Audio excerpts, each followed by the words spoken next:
আমন্ত্রণ বিরতিহীন সংবাদ দুপুরে আপনাদের সঙ্গে আছি আমি সুমনা সিং এবং আমি রাকিব আহমেদ। আর শুরুতেই জানিয়ে দিব প্রধান শিরোনামগুলো। বুধবার পর্যন্ত সারা দেশে হিট অ্যালার্ট, পাবনা ও চুয়াডাঙ্গা জেলার উপরে বইছে অতি তীব্র তাপপ্রবাহ।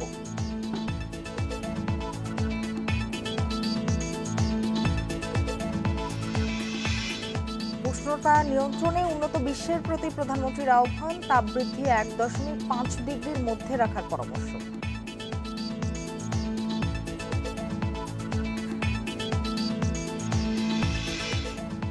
পাঁচ দিনের সফরে বুধবার থাইল্যান্ডে যাচ্ছেন প্রধানমন্ত্রী। একটি চুক্তি ও 3টি MOU সইয়ের আশা।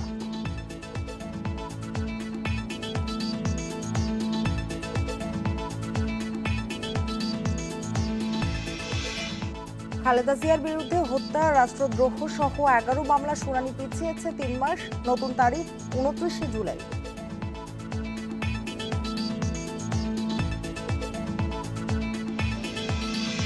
নিম্নমানের কাগজে ছাপানো 6 কোটি টাকার বইয়ের বিল দাখিল, পরিদর্শকের রিপোর্ট জালিয়াতির অভিযোগ।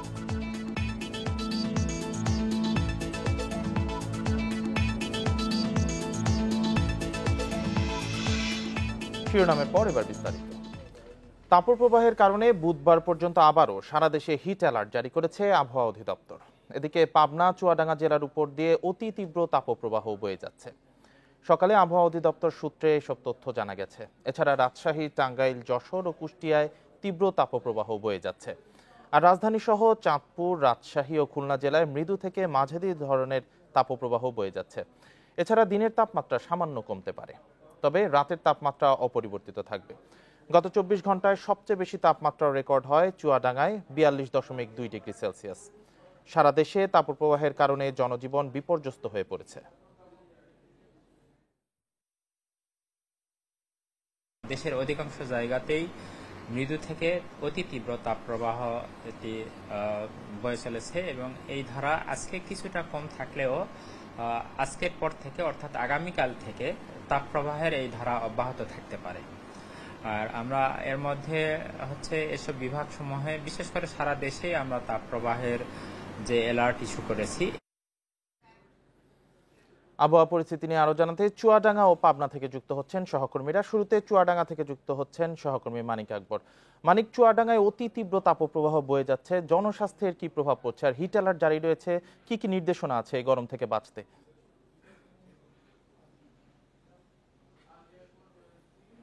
নির্দেশনা এসেছে, সেখানে বলা হচ্ছে যে কোনো ক্রমেই রোদে যাওয়া যাবে না, জরুরি প্রয়োজন থাকলে ছাতা মাথায় দিয়ে বাইরে বের হতে হবে এবং যতটা সম্ভব দ্রুত কাজ শেষ করে নিরাপদ আশ্রয়ে আসতে হবে।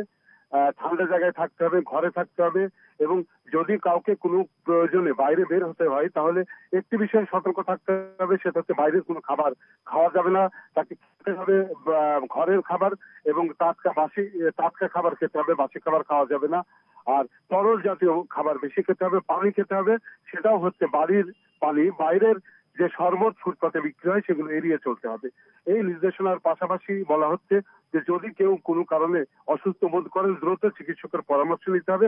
কোনো ক্রমেই এই যে তীব্র রোদ, যে অতি তীব্র তাপপ্রবাহ চলছে, এটাকে অবহেলা করার কোনো সুযোগ নেই। আর এইসব ব্যাপারে স্বাস্থ্য বিভাগ যেমন সতর্ক করছে মানুষকে, একইভাবে জেলা প্রশাসন, উপজেলা প্রশাসন আমরা লক্ষ্য করছি যে জেলা এবং উপজেলা প্রশাসন থেকে মানুষকে সতর্ক করা হচ্ছে। বলা হচ্ছে যে আবহাওয়ার যে পূর্বাভাস গুলো দেওয়া হচ্ছে সেগুলো প্রচার করা হচ্ছে, আবহাওয়া অধিদপ্তর যে সতর্কতা জারি করছে সেগুলো প্রচার করা হচ্ছে, একইভাবে স্বাস্থ্য বিভাগ থেকে যে প্রচারণা চালানো হচ্ছে এসব ব্যাপারে মানুষকে সতর্ক করা হচ্ছে। তো আপনি জানেন যে চুয়াডাঙ্গাতে গত 2 দিন ধরে অতি তীব্র তাপপ্রবাহ চলছে। আজকে আমরা সেই অবস্থানে আছি, সকাল থেকে সূর্য প্রখর ভাবে তাপ দিয়ে যাচ্ছে এবং আমরা লক্ষ্য করছি সেটা হচ্ছে বেশ কিছুদিন ধরেই সূর্যের তাপ কিন্তু সকাল 9টাতেই বেড়ে যাচ্ছে। আর একইভাবে এটা সারা দিন থাকছে, কখনো সূর্য আড়াল হয়েছে এমন নজির আমরা দেখতে পাচ্ছি না, যে কারণে এখানকার মানুষ খুব কষ্টে আছে। বিশেষ করে দিনমজুর শ্রেণীর মানুষ, যাদেরকে প্রয়োজনের তাগিদে ঘরের বাইরে আসতে হয়, কাজ করতে হয়, যারা রিক্সা ভ্যান চালান তারা আসলে খুব দুশ্চিন্তায় আছেন, তার কারণ তারা খুব বেশি সময় বাইরে এসে কাজ করতে পারেন না, একটুতেই হাঁপিয়ে ওঠেন এবং তারা একটু শীতল জায়গা, একটু ঠান্ডা জায়গা, একটু গাছের ছায়ায় আশ্রয় নেওয়ার চেষ্টা করেন। এই অবস্থার কারণে তারা বলছেন, নিম্ন আয়ের মানুষরা বলছেন, যারা দিনমজুর শ্রেণীর মানুষ তারা বলছেন যে তাদের আয় উপার্জন কমে গেছে। একইভাবে হাসপাতালগুলোতে কিন্তু রোগীর চাপ বেড়েছে। শিশু ওয়ার্ড এবং মেডিসিন ওয়ার্ডে রোগী আসছে। চিকিৎসকরা বলছেন এই সময়টা সাবধানে থাকতে হবে এবং স্বাস্থ্যগত দিকে নজর রাখতে হবে। আর রোগীর চাপ বেড়ে যাওয়া এই বহির্বিভাগে অনেকে আসছেন, পরামর্শ নিচ্ছেন এবং হাসপাতালে আসলে গরমজনিত রোগে অনেকেই ভর্তি হচ্ছেন। মানিক, আপনি সাথেই থাকবেন। এবার পাবনা থেকে যুক্ত হচ্ছেন সহকর্মী খায়রুল ইসলাম। খায়রুল, পাবনায় অতি তীব্র তাপপ্রবাহ চলছে, এরই মধ্যে হিট স্ট্রোকে দুজনের মৃত্যুর খবর পর্যন্ত পাওয়া গেছে। জনস্বাস্থ্যে আসলে কি প্রভাব পড়ছে, কি চলছে পাবনার পরিবেশ পরিস্থিতি, আবহাওয়ার পূর্বাভাস কি বলছে? আসলে পাবনায় কিন্তু বেশ কয়েকদিন যাবৎ কিন্তু তীব্র তাপদাহ চলছে। গতকালকেও কিন্তু পাবনার ঈশ্বরদী আবহাওয়া অফিসে 42 ডিগ্রি সেলসিয়াস কিন্তু সর্বোচ্চ, জেলার এবারের সর্বোচ্চ তাপমাত্রা কিন্তু রেকর্ড করা হয়েছে। আর এই তীব্র গরমের কারণে কিন্তু সবচেয়ে কিন্তু সমস্যার মধ্যে পড়েছেন যারা খেটে খাওয়া মানুষ রয়েছে, দিনমজুর রয়েছেন, তারা কিন্তু এই তীব্র তাপদাহে কিন্তু তারা কিন্তু কাহিল হয়ে পড়েছেন। এবং তীব্র গরমের মানুষের দৈনন্দিন যে কাজ করছে, বিশেষ করে কৃষক, রিক্সা চালক যারা রয়েছেন, ভ্যান চালক, ইটভাটা শ্রমিক যারা রয়েছেন, সেই দিনমজুররা কিন্তু অসহ্য গরমে কিন্তু তারা কাহিল হয়ে পড়ছে। এছাড়াও তীব্র গরমের কারণে কিন্তু পাবনা জেনারেল হাসপাতালে, যেখানে 250 শয্যা হাসপাতাল, সেখানে কিন্তু আজকে আমরা খবর নিয়েছি 650 জন রোগী কিন্তু এখানে ভর্তি রয়েছেন। এবং চিকিৎসকরা এইসব রোগীকে কিন্তু চিকিৎসা দিতে ব্যাপকভাবে হিমশিম খাচ্ছেন। এছাড়াও যে 40 বেডের যে শিশু ওয়ার্ড রয়েছে, সেখানে কিন্তু আজকে কিন্তু 140 জন শিশু কিন্তু গরমের কারণে ডায়রিয়া, জ্বর, ঠান্ডা জনিত বিভিন্ন রোগে কিন্তু আক্রান্ত হয়ে কিন্তু হাসপাতালে ভর্তি হয়েছেন। এবং চিকিৎসক আগে এইসব রোগীদের কিন্তু চিকিৎসা দিতে ব্যাপক কিন্তু বেগ পেতে হচ্ছে, এমনটি কিন্তু আমরা চিকিৎসকদের সঙ্গে কথা বলে জানতে পেরেছি। পাশাপাশি আপনাকে বলে রাখছি যে এই সকাল বাড়ার সাথে সাথে কিন্তু তীব্র রোদের কারণে গরম কিন্তু বেড়ে যায়। সেই কারণেই কিন্তু মানুষ অনেকেই যারা খেটে খাওয়া মানুষ রয়েছেন, তারা কিন্তু কাজে বের হচ্ছেন না, তারপরেও পেটের তাগিদে তারা কিন্তু কাজে বের হচ্ছেন। এই ছিল আমার কাছে আসলে পাবনার গরমের সর্বশেষ অবস্থা। চুয়াডাঙ্গা ও পাবনা থেকে উষ্ণ আবহাওয়া পরিস্থিতি নিয়ে জানাচ্ছিলেন আমাদের সহকর্মীরা। বিভিন্ন জেলার ওপর দিয়ে বয়ে যাওয়া তাপপ্রবাহে অতিষ্ঠ জনজীবন। এর ওপর দুর্ভোগের মাত্রা বাড়িয়েছে লোডশেডিং। জেলা শহরে সহনীয় হলেও গ্রামাঞ্চলে বিদ্যুৎ থাকছে না 10 থেকে 12 ঘন্টা পর্যন্ত।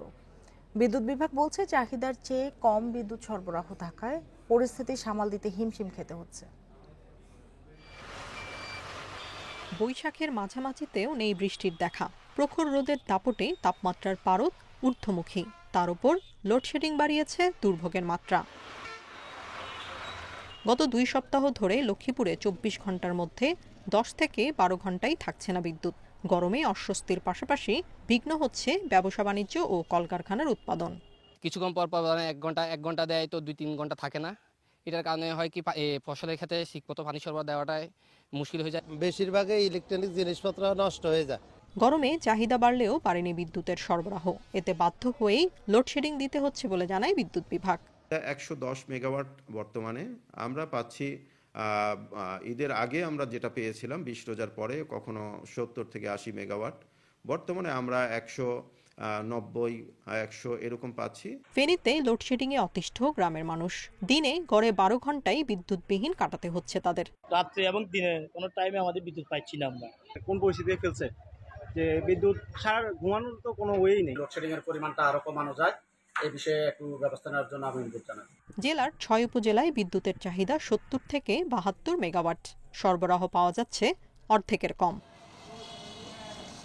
এদিকে জামালপুরে পিডিবির লোডশেডিং সহনীয় থাকলেও পল্লী বিদ্যুতের লোডশেডিং অসহনীয়। দুর্গম চরাঞ্চলে দিনের 16 থেকে 18 ঘন্টাই থাকে না বিদ্যুৎ। গ্রিড থেকে 132 কেবি লেভেলে বিদ্যুৎ নেই, তারপর 33 কেবি লেভেলে আমরা গ্রাহকের প্রান্তে পৌঁছাই আমাদের উপকেন্দ্রের মাধ্যমে। তো এই কারণে গ্রিডে যদি উৎপাদন কম থাকে তাহলে আমাদের করার কিছু থাকে না। জামালপুরের 7 উপজেলা সহ কুড়িগ্রামের রৌমারী, রাজীবপুর, সিরাজগঞ্জ, বগুড়া ও গাইবান্ধার চরাঞ্চলে পল্লী বিদ্যুতের গ্রাহক 7,15,000। এসব এলাকায় 170 মেগাওয়াটের বিপরীতে মিলছে 80 থেকে 100 megawatt. Tania Nasrin, independent news. সরকারের জলবায়ু অভিযোজন পরিকল্পনা বাস্তবায়নে ধনী দেশ ও আন্তর্জাতিক সম্প্রদায়কে সহায়তার আহ্বান জানিয়েছেন প্রধানমন্ত্রী। রাজধানীতে জলবায়ু সম্মেলন ন্যাপ এক্সপো 2024-এর উদ্বোধনে এই আহ্বান জানান তিনি। যুদ্ধের পেছনে টাকা খরচ না করে জলবায়ু পরিবর্তন মোকাবেলায় তা ব্যয় করারও তাগিদ দেন প্রধানমন্ত্রী শেখ হাসিনা। প্রাকৃতিক দুর্যোগ ও জলবায়ু পরিবর্তন মোকাবিলায় বিভিন্ন দেশের কার্যক্রম সম্পর্কে অভিজ্ঞতা বিনিময়ে দেশে প্রথমবারের মতো বসেছে জাতিসংঘ জলবায়ু অভিযোজন সম্মেলন বা ন্যাপ এক্সপো। রাজধানীর বঙ্গবন্ধু আন্তর্জাতিক সম্মেলন কেন্দ্রে 4 দিনব্যাপী ন্যাশনাল অ্যাডাপ্টেশন প্ল্যান এক্সপোতে জলবায়ু পরিবর্তন অভিযোজনে বাংলাদেশের সফলতাও তুলে ধরা হবে। United Nations framework conventions on climate change বা UNFCCC আয়োজিত নবম এই সম্মেলন সোমবার উদ্বোধন করেন প্রধানমন্ত্রী শেখ হাসিনা। এতে অংশ নিচ্ছেন 104টি দেশের জলবায়ু বিশেষজ্ঞ, NGO এবং সরকারের বিভিন্ন মন্ত্রণালয়ের প্রতিনিধিরা। শুভ উদ্বোধন ঘোষণা করছি। প্রধানমন্ত্রী জানান, দুর্যোগের ঝুঁকি হ্রাস ও জলবায়ু অভিযোজনে কার্যকর পদক্ষেপ নেয়ায় গত বছর ঘূর্ণিঝড় মোখায় দেশে কোনো প্রাণহানি হয়নি। আগামী 27 বছরের জন্য জাতীয় অভিযোজন পরিকল্পনা গ্রহণ করেছে সরকার। আগামী 27 বছর ন্যাপে গৃহীত কর্মপরিকল্পনা সমূহ বাস্তবায়নের জন্য আমাদের প্রায় $230 মিলিয়ন মার্কিন ডলারের প্রয়োজন। এজন্য সুনির্দিষ্ট তহবিল ও অতিরিক্ত আর্থিক সংস্থানের ব্যবস্থা গ্রহণে আমি ধনী দেশ ও আন্তর্জাতিক সম্প্রদায়ের প্রতি আহ্বান জানাচ্ছি। বিশ্বকে নিরাপদ ও শান্তিপূর্ণ রাখতে প্রধানমন্ত্রী শেখ হাসিনা তার যুদ্ধবিরোধী অবস্থান তুলে ধরেন সম্মেলনে। সকলকে সঙ্গে নিয়ে আরো নিবিড়ভাবে এই ধরিত্রী রক্ষায় আমরা কাজ করি। সেই সাথে একটি কথা না বলে পারছি না, এই যুদ্ধে অস্ত্র এবং অর্থ ব্যয় না করে সে টাকাগুলি এই জলবায়ু পরিবর্তনে যদি ব্যয় করা হতো তো বিশ্বটা রক্ষা পেত। বাংলাদেশ সহ বিভিন্ন দেশের অভিযোজন সক্ষমতা বাড়াতে 6টি প্রস্তাব তুলে ধরেন প্রধানমন্ত্রী। প্রধান কার্বন নির্গমনকারী দেশগুলিকে বিশ্বব্যাপী তাপমাত্রা বৃদ্ধি 1.5 ডিগ্রি সেলসিয়াসের মধ্যে রাখতে তাদের নির্গমন হ্রাস করার জন্য কার্যকর পদক্ষেপ নিতে হবে। দ্বিতীয়ত, উন্নত দেশগুলির দ্বারা জলবায়ু তহবিলে বার্ষিক $100 বিলিয়ন প্রতিশ্রুতি পূরণ করতে হবে। অভিযোজন ও প্রশমনের মধ্যে তা সমানভাবে বন্টন করতে হবে। কার্বন নিঃসরণে মাত্র 0.48% অবদান রাখলেও জলবায়ু পরিবর্তনে বিশ্বের সবচেয়ে ক্ষতিগ্রস্ত দেশগুলোর একটি বাংলাদেশ। সে কথা সবাইকে আবারও স্মরণ করিয়ে দেন প্রধানমন্ত্রী শেখ হাসিনা। অনিমেষ কর, ইন্ডিপেন্ডেন্ট নিউজ, ঢাকা। 2 দিনের রাষ্ট্রীয় সফরে বাংলাদেশে আসছেন কাতারের আমির Sheikh Tamim bin Hamad Al Thani. বিকেল 4টার দিকে বিশেষ বিমানে করে তার হযরত শাহজালাল বিমানবন্দরে অবতরণের কথা রয়েছে। বিমানবন্দরে রাষ্ট্রপতি মোহাম্মদ শাহাবুদ্দিন তাঁকে স্বাগত জানাবেন। প্রধানমন্ত্রী শেখ হাসিনা জানুয়ারিতে সরকার গঠনের পর মধ্যপ্রাচ্যের কোনো দেশ থেকে এটি প্রথম উচ্চ পর্যায়ের রাষ্ট্রীয় সফর। আগামীকাল সকালে পররাষ্ট্রমন্ত্রী ডক্টর হাসান মাহমুদ কাতারের আমিরের সঙ্গে সৌজন্য সাক্ষাৎ করবেন। এরপর গণভবনে প্রধানমন্ত্রী শেখ হাসিনা কাতারের আমিরের সঙ্গে প্রথমে একান্ত বৈঠক এবং পরে আনুষ্ঠানিক দ্বিপক্ষীয় বৈঠক করবেন। এছাড়া রাষ্ট্রপতি মোহাম্মদ শাহাবুদ্দিন বঙ্গভবনে কাতারের আমিরের সৌজন্যে মধ্যাহ্ন ভোজের আয়োজন করবেন। সফরে 2 দেশের মধ্যে 6টি চুক্তি এবং 5টি সমঝোতা স্মারক সই হওয়ার কথা রয়েছে।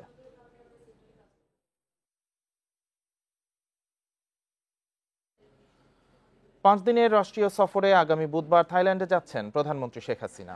প্রধানমন্ত্রীর এ সফরকালে একটি চুক্তি ও 3টি সমঝোতা স্মারক সই হবে বলে জানিয়েছেন পররাষ্ট্রমন্ত্রী ডক্টর হাসান মাহমুদ। প্রধানমন্ত্রীর থাইল্যান্ড সফর নিয়ে পররাষ্ট্র মন্ত্রণালয়ের সংবাদ সম্মেলনে কথা জানান পররাষ্ট্রমন্ত্রী। তিনি জানান, এই সফরটি গুরুত্বপূর্ণ কারণ থাইল্যান্ডের সঙ্গে মুক্ত বাণিজ্য চালু করতে আলোচনা করা হবে। তাছাড়া মিয়ানমারের চলমান সংঘাত বন্ধ ও রোহিঙ্গা প্রত্যাবাসনে থাইল্যান্ড সহ আসিয়ানভুক্ত দেশগুলোকে জোরালো ভূমিকা রাখার আহ্বান জানাবে ঢাকা।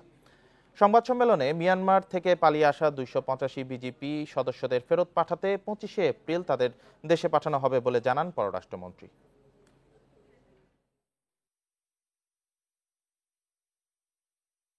মাননীয় প্রধানমন্ত্রী জননেত্রী শেখ হাসিনার এই সফরের মাধ্যমে উভয় দেশের মধ্যে বাণিজ্য সম্প্রসারণ, আমদানি রপ্তানি বৃদ্ধির জন্য মুক্ত বাণিজ্য চুক্তির পর্যালোচনার পাশাপাশি অন্যান্য অভিন্ন স্বার্থ সংশ্লিষ্ট বিষয়, বিশেষত বিনিয়োগ, পর্যটন, জ্বালানি, স্থল এবং সমুদ্র সংযোগ ও উন্নয়ন প্রভৃতি খাতে সহযোগিতা বর্ধিতকরণের বিষয়ে বিস্তারিত আলাপ আলোচনা হবে এবং আলাপ আলোচনার আরও সুযোগ তৈরি হবে। শুধু মন্ত্রী এমপিদের স্বজনই নয়, উপজেলা নির্বাচনে লড়তে তাদের যারা মদত দিচ্ছে তাদের বিরুদ্ধেও ব্যবস্থা নেবে আওয়ামী লীগ। একথা জানান দলটির কেন্দ্রীয় নেতারা। তারা বলছেন, মনোনয়ন প্রত্যাহারের শেষ সময় পর্যন্ত অপেক্ষার পর দলীয় ফোরামে আলোচনার ভিত্তিতে সাংগঠনিক ব্যবস্থা ঘোষণা করা হবে। জাতীয় নির্বাচনের অভিজ্ঞতার আলোকে ষষ্ঠ উপজেলা পরিষদ নির্বাচনে দলীয় প্রতীক না দেওয়ার সিদ্ধান্ত নেয় আওয়ামী লীগ। নির্বাচনটিকে প্রতিদ্বন্দ্বিতাপূর্ণ করতে দলটির পক্ষ থেকে সর্বাত্মক চেষ্টা করার কৌশল এটি। আওয়ামী লীগের এই সিদ্ধান্ত তৃণমূল পর্যন্ত মানুষ কিন্তু খুশি হয়েছে। নির্বাচন সম্পূর্ণভাবে প্রভাবমুক্ত রাখতে মন্ত্রী ও সংসদ সদস্যদের বারবার সতর্ক করা হয়েছে। পাশাপাশি দলীয় মন্ত্রী এমপিদের নিকটাত্মীয়কে নির্বাচনে প্রতিদ্বন্দ্বিতা না করারও নির্দেশ দেওয়া হয়েছে। তো তাহলে তৃণমূলের কর্মীরা কি? উপজেলা নির্বাচনে দলের নির্দেশনা অমান্য করে কারা ভোট করতে যাচ্ছে বা তাদের কারা মদত দিচ্ছে তাদের তালিকা তৈরি হচ্ছে কেন্দ্রীয়ভাবে। সুনির্দিষ্ট লক্ষ্য নিয়েই কাজটি করছে আওয়ামী লীগ। মাননীয় প্রধানমন্ত্রী আমাদের নির্দেশ দিয়েছেন যে জায়গায় নিকট এমপিদের নিকট আত্মীয় যারা, বিশেষ করে ছেলে, ভাই, শালা, হ্যাঁ, এই ধরনের রিলেশন যারা, তাদের যাতে ইয়ের থেকে প্রার্থীপদ থেকে সরে যায়। তালিকা প্রণয়ন করা হচ্ছে, তো আমরা প্রত্যাহার পর্যন্ত অপেক্ষা করব, তারপরে তালিকা প্রকাশ হবে। দলের যে সিদ্ধান্ত, সে সিদ্ধান্ত মেনে নিতে হবে। নেতারা বলছেন, দলের সভাপতি সহ কেন্দ্রীয় কমিটি চায় যারা ইতোমধ্যে মন্ত্রী ও এমপি হয়েছেন তাদের পরিবার ও স্বজনদের বাইরের নেতারা উপজেলা নির্বাচনে প্রতিদ্বন্দ্বিতা করার সুযোগ পাক। এ পথে বাধা হলে বহিষ্কার সহ কঠোর সাংগঠনিক ব্যবস্থার হুঁশিয়ারি কেন্দ্রীয় নেতাদের। এই নির্দেশনাটা দিয়ে দিয়েছে যে মাননীয় নেত্রী নির্দেশ, এবং এই নির্দেশ অমান্যকারীদের বিরুদ্ধে কিন্তু ব্যবস্থা গ্রহণ করা হবে। তাই আমরা তালিকা করেছি, সেই তালিকা আমরা নিজেরা করে রাখছি, যখন চাইবে তখন আমরা তালিকা দিয়ে দেব। যারা দলের সিদ্ধান্ত মানবে না, এই সিদ্ধান্ত না মানার পিছনে কি কারণ, কেন তারা মানছে না, এবং এদেরকে কারা মদত দিচ্ছে, সে বিষয়গুলিও তো আলোচনায় আসবে, বিশ্লেষণ করা হবে। নেতারা বলছেন, আওয়ামী লীগ চায় প্রভাবমুক্ত নির্বাচনের মাধ্যমে যোগ্য নেতারা জনসেবার সুযোগ পাক, বিকশিত হোক নতুন নেতৃত্ব, শক্তিশালী করার জন্য কাজ। Shahadat Swapan, Independent News, Dhaka. BNP chairperson Khaleda জিয়ার বিরুদ্ধে নাশকতা ও রাষ্ট্রদ্রোহ সহ 11 মামলার শুনানি 3 মাস পিছিয়ে আগামী 29 জুলাই দিন ধার্য করেছে আদালত। কেরানীগঞ্জ কেন্দ্রীয় কারাগারের 2 নম্বর ভবনে স্থাপিত অস্থায়ী ঢাকা মহানগর দায়রা জজ আদালতের বিচারক আসামস জগলুল হোসেন সোমবার এই আদেশ দিয়ে শুনানি মুলতবি করেন। আদালতে মামলাগুলোর শুনানির কথা থাকলেও আইনজীবী জানান, খালেদা জিয়ার বিরুদ্ধে অধিকাংশ মামলার কার্যক্রম স্থগিত করেছে হাইকোর্ট। এ কারণে শুনানি পেছানোর আবেদন করেন খালেদা জিয়ার আইনজীবী। সময় আবেদন মঞ্জুর করে আদালত 29 জুলাই শুনানির নতুন দিন ধার্য করেন, জানিয়েছেন অতিরিক্ত পাবলিক প্রসিকিউটর তাপস কুমার পাল। রাজধানী দারুসালাম ও যাত্রাবাড়ি থানায় করা নাশকতার মোট 10টি এবং রাষ্ট্রদ্রোহের একটি মামলার বিচার চলছে এই আদালতে।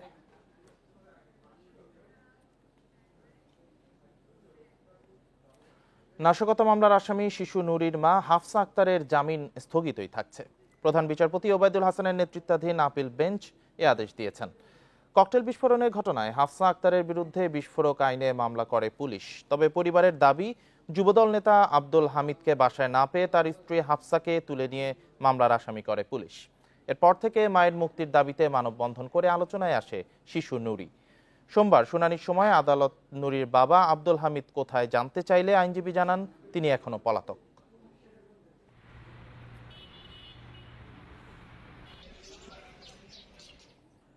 নাটোরের সিংড়ায় কলেজ শিক্ষার্থীকে ধর্ষণের পর হত্যার দায়ে শাহাদাত হোসেন নামে এক যুবককে মৃত্যুদণ্ড দিয়েছে আদালত। পাশাপাশি 20,000 টাকা জরিমানা করা হয়েছে। সকালে নাটোরের নারী ও শিশু নির্যাতন দমন ট্রাইব্যুনালের বিচারক মোহাম্মদ আব্দুর রহিম এ রায় দেন। নাটোরের special PP advocate Anisur Rahman জানান, 2019 সালের 4 আগস্ট ওই কলেজ শিক্ষার্থীর এক আত্মীয় মারা গেলে তার বাবা মা তাকে বাড়িতে রেখে সেখানে যান। এ সময় প্রতিবেশী যুবক শাহাদাত হোসেন তাকে একা পেয়ে ধর্ষণ করে। পরে তাকে শ্বাসরোধ করে হত্যার পর ওড়না দিয়ে ঘরের তীরের সাথে ঝুলিয়ে রাখে। ঘটনাটি জানাজানি হলে এলাকাবাসী পাশের গ্রাম থেকে শাহাদাতকে আটক করে পুলিশে সোপর্দ করে। এ ঘটনায় নিহতের মা মামলা করলে সাক্ষ্য প্রমাণ শেষে আদালত এ রায় দেয়।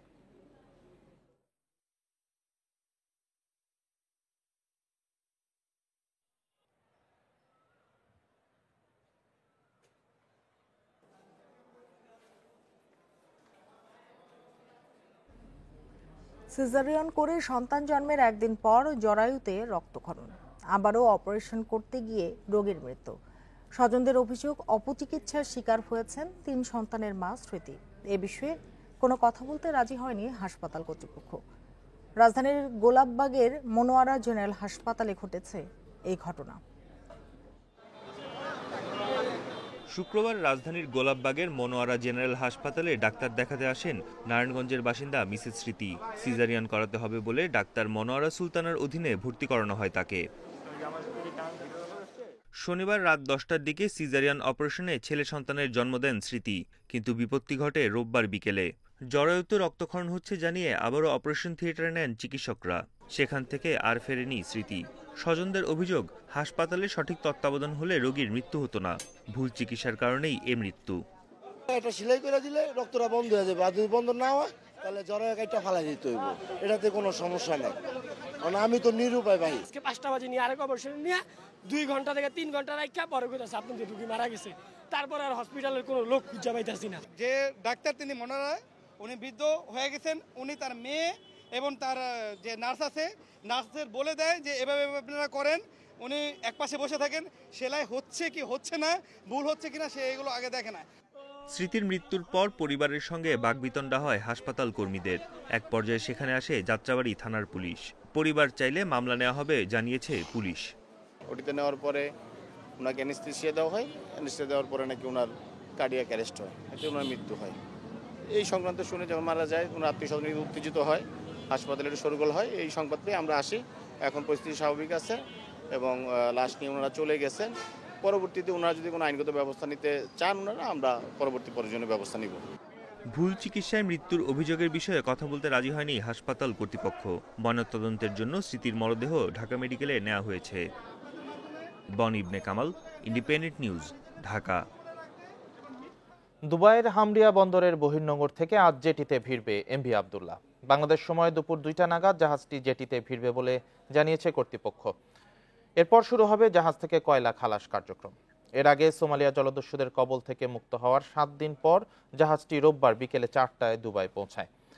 জাহাজ মালিক কর্তৃপক্ষ এসআর শিপিং এর তথ্য মতে জাহাজটিতে 55,000 টন কয়লা রয়েছে। কয়লা খালাসের পর আমদানির পণ্য তোলার জন্য অন্তত 15 দিন সময় লাগবে। এরপর বাংলাদেশের উদ্দেশ্যে যাত্রা করলে অন্তত 10 দিন পর চট্টগ্রাম বন্দরে পৌঁছবে এমভি আবদুল্লাহ। অর্থাৎ দেশে ফিরতে সব মিলিয়ে প্রায় 1 মাস সময় লাগবে। তবে দুবাই থেকে 2 জন নাবিক বিমানে দেশে ফিরবেন, বাকি 21 জন ফিরবেন এমভি আবদুল্লাতেই।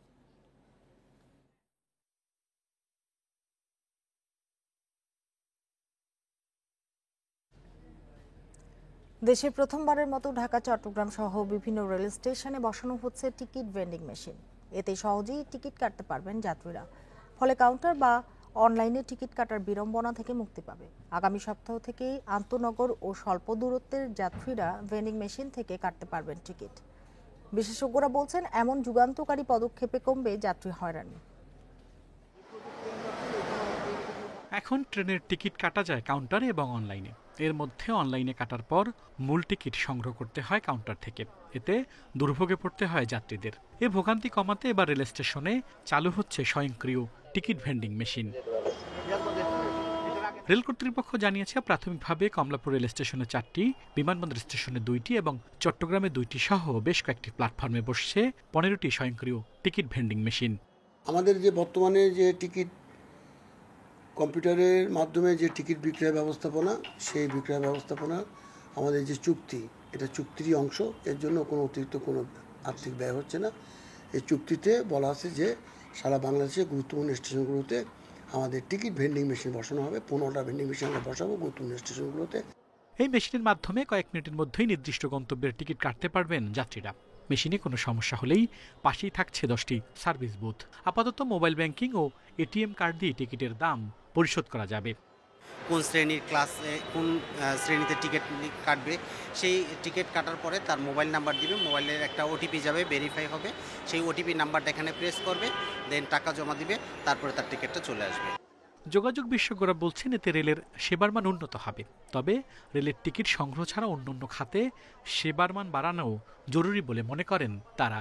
এই ধরনের অত্যাধুনিক মেশিন স্টেশনে বসবে, এই মেশিনগুলির পরিচর্যা করা এবং টেকসই করা, তার জন্য কিন্তু আমার একটা ডেডিকেটেড আইসিটি ডিভিশন দরকার, নতুবা এই মেশিনগুলি বসানো হবে, একটা সময় গিয়ে দেখা যাবে পরিচর্যার অভাবে মেশিনগুলি আসলে অনেকটাই বিকল বা অকার্যকর হয়ে যাচ্ছে। রেল কর্মকর্তারা জানিয়েছেন, ঢাকা সহ দেশের গুরুত্বপূর্ণ সব স্টেশনে বসানো হচ্ছে 7টি জায়ান্ট স্ক্রিন, যাতে ট্রেনের সময়সূচির পাশাপাশি কত আসন খালি আছে তা জানতে পারবেন যাত্রীরা। আল আমিন হোসেন, ইন্ডিপেন্ডেন্ট নিউজ, ঢাকা। পরিদর্শক প্রতিষ্ঠানের রিপোর্ট জাল করে 6 কোটি টাকার বই ছাপানোর বিল দাখিলের অভিযোগ এসেছে এনসিটিবিতে। অভিযোগ উঠেছে এনসিটিবির বিতরণ শাখার বেশ কয়েকজন কর্মকর্তা এর সঙ্গে জড়িত। তদন্তে দুর্নীতির প্রমাণ মিললে কঠোর শাস্তির কথা জানিয়েছেন এনসিটিবির চেয়ারম্যান। এবছর 34 কোটির মতো নতুন বই শিক্ষার্থীদের হাতে তুলে দেয় সরকার। এর বেশিরভাগই নিম্নমানের কাগজে ছাপানোর অভিযোগ উঠেছে। বিল দেওয়ার আগে কাগজের মানের রিপোর্ট দেয় জাতীয় শিক্ষাক্রম ও পাঠ্যপুস্তক বোর্ড, এনসিটিবি নিয়োগকৃত 3টি পরিদর্শক প্রতিষ্ঠান। তবে এবার ইন্ডিপেন্ডেন্ট ইন্সপেকশন সার্ভিসেস নামের একটি পরিদর্শন প্রতিষ্ঠানের প্রতিবেদন জাল করে মাধ্যমিকের বইয়ের 6 কোটি টাকার বিল দাখিলের অভিযোগ উঠেছে। আমার সিল, প্যাড এবং স্বাক্ষর জালিয়াতি বা নকল করে এগুলো এনসিটিবিতে গত বেশ কিছুদিন যাবৎ পিএলআই রিপোর্ট জমা দিচ্ছে। অভিযোগ আছে এসব পরিদর্শন প্রতিষ্ঠান এনসিটিবির কিছু অসাধু কর্মকর্তা যোগ সাজসে নিম্নমানের কাগজে ছাপ দেয়। ফলে পর্যাপ্ত সরকারি টাকা খরচেও মানসম্মত বই পাচ্ছে না শিক্ষার্থীরা। বছরের মাঝামাঝিতে এসেই বই ব্যবহারের অনুপযোগী হয়ে পড়ে বলে জানায় মুদ্রণ প্রতিষ্ঠানগুলো। স্কুল পর্যায়ে যান, অনেক নিম্নমানের বই পাবেন। এই বইগুলো যদি বোর্ড সঠিকভাবে তদারকি করে এবং যারা এই মান নিয়ন্ত্রণের দায়িত্বে আছে তারা যদি সঠিকভাবে দায়িত্ব পালন করে, তাহলে কোনোভাবেই কোনো প্রেস বা কোনো প্রতিষ্ঠান নিম্নমানের পাঠ্যপুস্তক ছাত্রছাত্রীদের হাতে তুলে দিতে পারে না। এনসিটিবির চেয়ারম্যান জানান, নিম্নমানের বইয়ের বিল আটকে দেওয়া হয়েছে। এ বিষয়ে তদন্তে কোনো কর্মকর্তার সংশ্লিষ্টতা পেলে আইনি ব্যবস্থা নেওয়া হবে। চেষ্টা বিভিন্নভাবে বিভিন্ন রকম কেউ করতে পারে। আমি এই অভিযোগটা পাওয়ার পরে আমার কাছে যে 9টা পিএলআই রিপোর্ট জমা হয়েছে, আমি সাথে সাথেই সেটা আমার কাস্টডিতে নিয়ে আসছি এবং আমি ওটা আমার জিম্মায় রেখেছি। বিভিন্ন প্যারামিটার বিভিন্ন বিশ্লেষণ করেই আমরা কালো তালিকাগুলো করে থাকি। এবছর 1100 কোটি টাকার বই ছাপানো হয়েছে, এর মধ্যে 200 কোটি টাকার বিল এখনো বাকি। এরকম ঘটনা আরও ঘটেছে কিনা তা তদন্ত করে দেখবে এনসিটিবি। নূরে আলম, ইন্ডিপেন্ডেন্ট নিউজ, ঢাকা। দেখছেন বিরতিহীন সংবাদ দুপুর। সংবাদে আরো যা থাকছে। মিরপুর চিড়িয়াখানার 2 একর জমি বেদখল, 400 ঘর তুলে কোটি টাকা ভাড়া তুলছে আওয়ামী লীগ কর্মী বাবুল।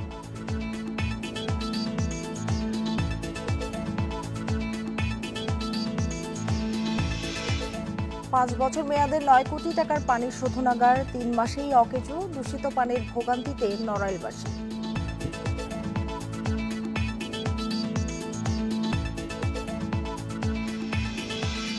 এখনো বন্ধ দ্বিতীয় সাবমেরিন কেবল সিমি উই-5 দিয়ে ইন্টারনেট সেবা। পরিস্থিতি স্বাভাবিক হতে আরও 7 থেকে 10 দিন সময় লাগবে। ইন্ডিপেন্ডেন্ট টেলিভিশনকে এই কথা জানান বাংলাদেশ সাবমেরিন কেবল কোম্পানির ব্যবস্থাপনা পরিচালক মির্জা কামাল আহমেদ। তিনি বলেন, গ্রাহকদের ইন্টারনেট পেতে ভোগান্তি কমাতে প্রথম সাবমেরিন কেবল সিমি উই-4কে আরও উন্নত করার চেষ্টা চলছে। এই কেবলের মাধ্যমে আগামী 2 দিনের মধ্যে সর্বোচ্চ 800 জিবিপিএস ব্যান্ডউইথ সরবরাহের ব্যবস্থা করা হচ্ছে। সিমি উই-5 দ্রুত সংস্কারে সিঙ্গাপুরের প্রতিনিধিদের সাথে আলোচনা চলছে বলেও জানান তিনি। গত শুক্রবার সিঙ্গাপুরের ফাইবার কেবল কাটা পড়ায় দ্বিতীয় সাবমেরিন কেবল সিমি উই-5 এর মাধ্যমে ইন্টারনেট সরবরাহ বন্ধ হয়ে যায়। মানে উইন্ডোটা পাচ্ছি না, আমরা শিডিউলটা পাচ্ছি না, এক্সাক্ট ডেট আমি বলতে পারবো না। তো লাগে 7 দিন 10 দিন প্রতিবারই লাগে। আর আমরা ওই 4 যেহেতু রিসেন্টলি আমরা ক্যাপাসিটি বাড়িয়েছি ডিসেম্বরে, তো 4 থেকে কিছু সার্কিট শিফট করে দেওয়ার জন্য চেষ্টা করতে। সিরাজগঞ্জের শাহজাদপুরে নিয়ন্ত্রণ হারিয়ে গাছের সাথে যাত্রীবাহী বাসের ধাক্কায় এক যাত্রী নিহত হয়েছে। এই ঘটনায় আহত হয়েছেন আরও 7 জন। ভোরে উপজেলার টেটিয়ারকান্দি এলাকায় এই দুর্ঘটনা ঘটে। পুলিশ জানায়, ভোরে পাবনা থেকে ঢাকাগামী সি লাইনের একটি যাত্রীবাহী বাস টেটিয়ারকান্দি এলাকায় পৌঁছলে নিয়ন্ত্রণ হারিয়ে রাস্তার পাশের গাছে ধাক্কা দেয়। পরে পুলিশ ঘটনাস্থলে এসে হতাহতদের উদ্ধার করে হাসপাতালে পাঠালে সেখানে মারা যান একজন। এদিকে গোপালগঞ্জ সদরের সোনাসুরে বাসকে সাইড দিতে গিয়ে নসিমন উল্টে চালক নিহত হয়েছেন। সকালের এই দুর্ঘটনায় আহত দুজন গোপালগঞ্জ জেনারেল হাসপাতালে চিকিৎসাধীন।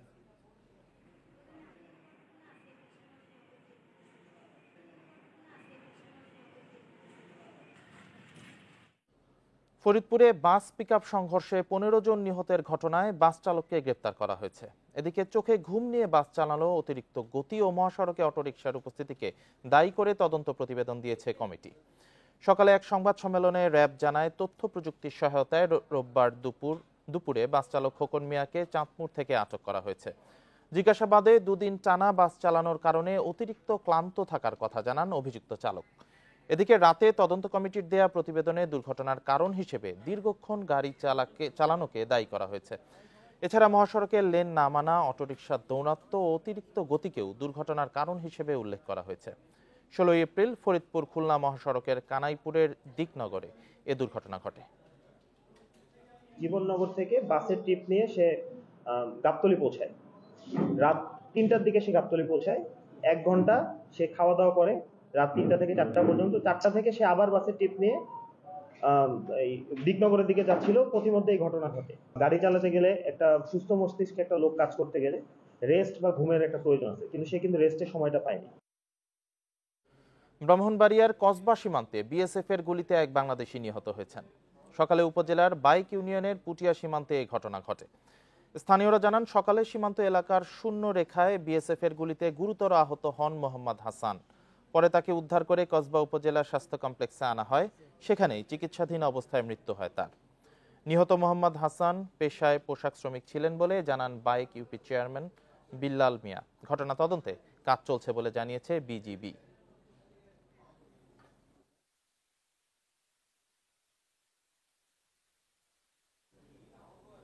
শিক্ষাবৃত্তি দেওয়ার নামে মোবাইল ব্যাংকিং অ্যাকাউন্ট থেকে টাকা হাতিয়ে নেওয়া চক্রের 8 সদস্যকে গ্রেপ্তার করেছে র্যাব। সারা দেশে অন্তত 2000 এজেন্ট নিয়োগ দিয়ে প্রতারণা করত এই চক্র।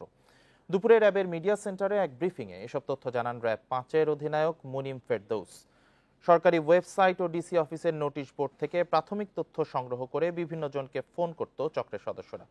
শিক্ষাবৃত্তির টাকা দেওয়া সহ বিভিন্ন প্রলোভনের প্রতারণার মাধ্যমে ক্রেডিট কার্ড ও মোবাইল ব্যাংকিং থেকে অর্থ হাতিয়ে নিত তারা।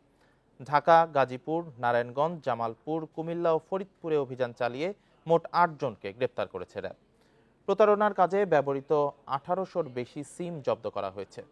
চক্রের মূল হোতার ব্যাংক হিসেবে একদিনে সর্বোচ্চ 8 লাখ টাকা লেনদেনের তথ্য পেয়েছে র্যাব।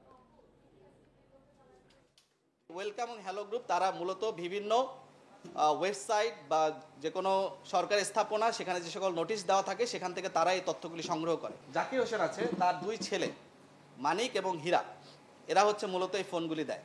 এই ফোনগুলি দেওয়ার পরে তাদের কাছে টাকা আসার পরে দেশের বিভিন্ন স্থানে তাদের এজেন্ট নিয়োগ করেছে এবং এই এজেন্ট মানে তাদের এই দলে যাদেরকে এজেন্ট নিয়োগ দেওয়া হবে তাকে প্রথমে 50,000 টাকা তাদেরকে দিতে হবে। ডেঙ্গু প্রতিরোধে 27 এপ্রিলের পর আরও কঠোর অবস্থানে যাওয়ার হুঁশিয়ারি দিলেন ঢাকা উত্তর সিটির মেয়র। বলেন, লার্ভা পাওয়া গেলে দোষীদের বিরুদ্ধে মামলার এবং জেল জরিমানা করা হবে। সকালে রাজধানী মিরপুরে ডেঙ্গু জনসচেতনতা প্রচার অভিযানের উদ্বোধনকালে এ কথা বলেন মেয়র আতিকুল ইসলাম। বলেন, ডেঙ্গু প্রতিরোধে বর্ষা মৌসুমকে সামনে রেখে কাজ শুরু করেছে ঢাকা উত্তর সিটি কর্পোরেশন। এডিসের প্রজনন রোধে ডাবের খোসা এবং চিপসের প্যাকেট কিনতে 25 লক্ষ টাকা বরাদ্দ দিয়েছে উত্তর সিটি। পাশাপাশি সবাইকে নিজ দায়িত্বে সচেতন হবারও আহ্বান জানান তিনি। অনুষ্ঠান শেষে সচেতনতামূলক র্যালিতে অংশগ্রহণ করেন মেয়র। 27 তারিখ থেকে যেই বাসায়, যেই অফিসে, যেই জায়গায় আমরা লার্ভা পাবো তাদেরকে ফাইন, জেল এবং জরিমানা করা হবে, এটি আমি ডিক্লেয়ার করলাম। গভর্নমেন্ট অফিসেও যদি আমি পাই, এই গভর্নমেন্ট অফিসের যে দায়িত্বে যে আছে তার বিরুদ্ধে মামলা হবে। মিরপুর চিড়িয়াখানার 2 একর জমি বাবুল তালুকদারের দখলে, যিনি আওয়ামী লীগ কর্মী হিসেবে পরিচিত। ওই জমিতে 400 বস্তি ঘর তুলে ভাড়া তুলছেন কয়েক কোটি টাকা। আর সরকারি 2 বিঘা জমিতে রিক্সা গ্যারেজ করেছেন বাবুলের দুলাভাই জনাব আলী। এসব এলাকায় মাদক ব্যবসা করেন বাবুলের ভাই সাইফুল ও জনাব আলীর ছেলে নাদিম। 30 বছর ধরে এসব নৈরাজ্য চালিয়ে আসছে পরিবারটি। মিরপুরের শাহালি এলাকার লালমাঠ বস্তি। এই বস্তিতে গড়ে তোলা হয়েছে অন্তত 400টি ঘর। মাসে ভাড়া ওঠে 8 লাখ টাকা। বছরে প্রায় 1 কোটি। অভিযোগ, এর নিয়ন্ত্রণ বাবুল তালুকদারের হাতে। ভাড়াও তোলেন তিনি। 4,000 টাকা ভাড়া দিছি, 50,000 টাকা সিকিউরিটি দিছি। ভাড়া কাকে দেন? তালুকদারে। অথচ এই জমির মালিক মিরপুরের জাতীয় চিড়িয়াখানা কর্তৃপক্ষ। শত চেষ্টায়ও এর দখল নিতে পারেনি তারা। চিড়িয়াখানা কর্তৃপক্ষ এবং জেলা প্রশাসন এই জমি উদ্ধারের জন্য বারবার চেষ্টা করেছেন। আমরা এই জমি অবশ্যই ডিক্লেয়ার পাবো এবং আমরা জমি উদ্ধার করব। এই বস্তিতে নিয়মিত চলে মাদক বেচাকেনা। অভিযোগ আছে এর নিয়ন্ত্রণ বাবুলের ছোট ভাই সাইফুল তালুকদারের হাতে। 2টি মাদক সহ 3টি মামলার আসামি তিনি। মাদকের কোনো কারবার নেই, এটা আমাদের পৈতৃক সম্পত্তি, সিএসএ আরএসএ আমরা মালিক। অন্যদিকে শাহালী থানার সামনেই জাতীয় গৃহায়ণ কর্তৃপক্ষের আবাসনের জায়গায় গড়ে তোলা হয়েছে তোরাবালি চত্বর। সেখানে রয়েছে 2 তলা একটি ভবন। এর নিয়ন্ত্রণে আছেন সে বাবুলেরই দুলাভাই জনাব আলী। ভবনটির পেছনে 2 বিঘা সরকারি জমিতে এখন রিকশার গ্যারেজ। অভিযোগ রয়েছে এখানে চলা মাদক ব্যবসার প্রধান জনাব আলীর ছেলে জাহিদুল ইসলাম নাদিম। গাঁজা খাইতে খাই, অন্য কিছু এখানে নাদিম নাবালি আর এই গ্যারেজের ম্যানেজারের চাকরিতে। এই বিষয়ে ক্যামেরায় মুখ না খুললেও মুঠোফোনে জনাব আলীর দাবি এটি তার পৈতৃক সম্পত্তি। না না, আমার ছেলে কোনো মাদকের সাথে জড়িত নয়। চত্বরটা সৈত্য আবার নিজস্ব জায়গা, জায়গাটা আইন মোতাবেক লেখালেখি করে ভেঙে দেন। অভিযোগ রয়েছে স্বেচ্ছাসেবক লীগ কর্মী পরিচয়ে সিটি কর্পোরেশনের রিকশা থেকেও চাঁদা তোলেন জনাব আলীর ছেলে নাদিম। Khaled Raihan, Independent News, Dhaka. 5 বছরের মধ্যে 5 মাসও চলেনি 9 কোটি টাকা ব্যয়ে নির্মিত নড়াইলের একমাত্র পানি শোধনাগার। উদ্বোধনের 3 মাস পরই শোধনাগারটি অকেজো হয়ে পড়ে। বাধ্য হয়ে বছরের পর বছর দূষিত পানি ব্যবহার করছেন পৌরবাসী। আর দায় এড়াতে পৌরসভা ও জনস্বাস্থ্য প্রকৌশল কর্তৃপক্ষ দুষছে একে অপরকে। নড়াইল পৌরসভায় বিশুদ্ধ পানির সংকট মেটাতে হাতিরবাগান এলাকায় 2014 সালে পানি শোধনাগার নির্মাণের কাজ শুরু হয়। প্রায় 9 কোটি টাকা ব্যয়ে 6 বছর ধরে চলে এই নির্মাণ কাজ। 2019 সালে কাজ শেষে পরিচালনার জন্য নড়াইল পৌরসভার কাছে শোধনাগারটি হস্তান্তর করে জনস্বাস্থ্য প্রকৌশল অধিদপ্তর। উদ্বোধনের 3 মাস পর যান্ত্রিক ত্রুটি দেখা দিলে এটি বন্ধ হয়ে যায়। 2021 সালে এটি আবারও চালুর উদ্যোগ নেয় পৌরসভা। তবে চালুর পরপরই ত্রুটি দেখা দেয় আবারও বন্ধ হয়ে যায় শোধনাগারটি। এরপর থেকে পরিশোধন ছাড়াই পানি সরবরাহ করছে পৌর কর্তৃপক্ষ। এতে বিশুদ্ধ পানির চরম সংকটে ভুগছেন পৌরবাসী। 3 মাস চালু হওয়ার পরে এটা আবার বন্ধ হয়ে যায়। বন্ধ হয়ে যাওয়ার অদ্যাবধি বন্ধ আছে। বাইরে থেকে পানি কিনে আমরা খাচ্ছি, সুপেয় পানি খাচ্ছি। আমরা চাই যে এই প্রজেক্টটা আবার চালু হোক। মাদ্রাসায় প্রায় 150 বাচ্চা আছে, এদের পানি কিনে খাওয়াতে গেলে আসলে আমাদের খুব সমস্যা হচ্ছে। জনস্বাস্থ্য প্রকৌশল অধিদপ্তর মেরামত করতে পারছে না, এমন অভিযোগ পৌরসভার। আর পৌর কর্তৃপক্ষ ঠিকমতো রক্ষণাবেক্ষণ করেনি বলছে জনস্বাস্থ্য প্রকৌশল অধিদপ্তর। যন্ত্রপাতি অকেজ হয়ে যায়, আর সেটা করতে গেলে অনেক অর্থের প্রয়োজন হয়। অত্যন্ত নিম্নমানের যন্ত্রপাতি ব্যবহার করা, যে কারণে ওই ওয়াটার ট্রিটমেন্ট প্ল্যান্ট দিয়ে কাজ হবে বলে আমার কাছে মনে হয় না। আমরা নির্মাণ করে তাদেরকে হ্যান্ডওভার করেছি এবং তারা এটা বুঝে নিয়েছে আমাদের কাছ থেকে, এবং এরপর থেকে কিন্তু ফুল দায়িত্বটা তাদেরই। টেকনিক্যাল জ্ঞানের অভাব হোক বা হয়তো তাদের কোনো দক্ষ কর্মী নাই, যে কোনো কারণে হোক তারা আসলে সেটা পারছে না। 2 প্রতিষ্ঠান অভিযোগ পাল্টা অভিযোগ করলেও পানির শোধনাগার চালুর কোনো উদ্যোগ নেই। Independent news. আইপিএলে আজ রাজস্থান রয়্যালসের বিপক্ষে লড়বে মুম্বাই ইন্ডিয়ান্স। ম্যাচ শুরু বাংলাদেশ সময় রাত 8টায়। এবারে আসরে সবচেয়ে ধারাবাহিক দল রাজস্থান। 7 ম্যাচের 6টিতে জিতে টেবিলের চূড়ায় তারা। মুম্বাইকে হারিয়ে শীর্ষস্থান মজবুত করতে চায় সঞ্জু স্যামসনের দল। অন্যদিকে হারের হ্যাটট্রিক দিয়ে টুর্নামেন্ট শুরু করেছিল মুম্বাই। তবে সবশেষ 4 ম্যাচের 3টিতে জিতে দারুণভাবে ঘুরে দাঁড়িয়েছে তারা। ধারাবাহিকতা রাখতে মরিয়া হার্দিকের দল। 7 ম্যাচে 3 জয়ে 7 নম্বরে 5 বারের চ্যাম্পিয়নরা।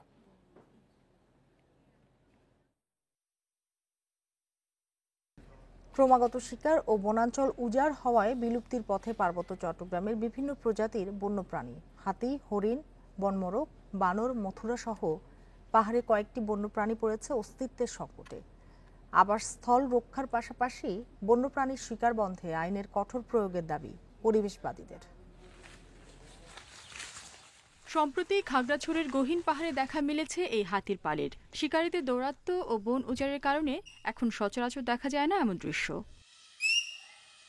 স্থানীয়রা বলছেন, শিকারীদের কারণে সবচেয়ে বেশি বিপন্নতার মুখে হরিণ, ভালুক, বন্য শূকর সহ বেশ কয়েকটি প্রজাতির পাখি। বন উজাড়ের কারণে বিপদ বেড়েছে আবাসস্থল হারানো প্রাণীদের। এই অঞ্চলের মানুষজন শিকার করে বন্যপ্রাণী হত্যা করছে এবং তার পাশাপাশি বন উজাড় হওয়ার আরেকটা কারণ।